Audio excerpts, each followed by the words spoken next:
Good evening, Kyle Roadman, EPUD GM. Have a quick storm recovery update for you here on this Tuesday evening.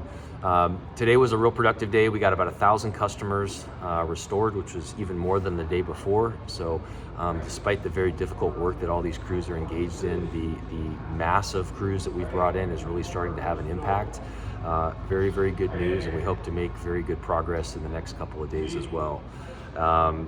One thing I want to note that we announced earlier is we have a much more detailed view of estimated times of restoration now, or ETRs. So if you haven't seen it, go to our website, go to our Facebook. You can drill in on your exact street and get our best estimate of when that street will be fully energized.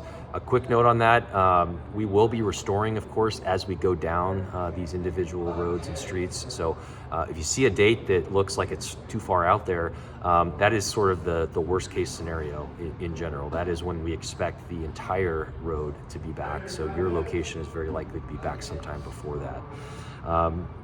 That new report is certainly not perfect. We ask you to bear with us as we continue to update the data. If you don't see your location on there, feel free to call in. We'll try to give you a better synopsis of what to expect for your specific location. But I'm really proud of our team for getting that information out to the public in very short order.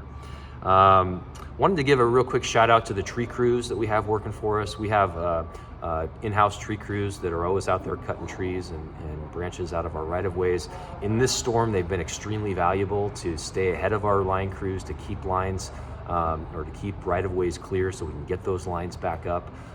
Really helps right now to have those tree crews helping out. If they're not cutting trees, they're stepping in as groundmen. They're being very useful in all kinds of different ways. So huge credit to our tree crews helping these line crews stay busy. Last thing I want to touch on, and we mentioned this earlier, is wire theft. We've been seeing, unfortunately, at job sites, many more instances of disappearing wire. Thought this was kind of a minor issue early on, but it's very clear this is happening at a level that's not okay. So we put out notice today. We reposted a press release from the Lane County Sheriff's Office. They're also helping us out. We have a case open with them. So if you happen to see somebody out there walking around with a spool of wire, it looks like they shouldn't be, I encourage you to contact the Sheriff's Office. Please don't call our office. We have enough going on with all the storm recovery, but the Sheriff's Office is in the know about what's going on, and they're out looking for this kind of thing so that we're not having crews standing around waiting for wire when they could be putting it up in the air. I think that's about it. Tomorrow's going to be another good day, and I'm looking forward to seeing the continued progress. If you haven't been restored yet, please know we're making great progress. Someone will be in your neighborhood very soon if they're not already, and you will be back in power in very short order here. Thank you very much, and have a good night.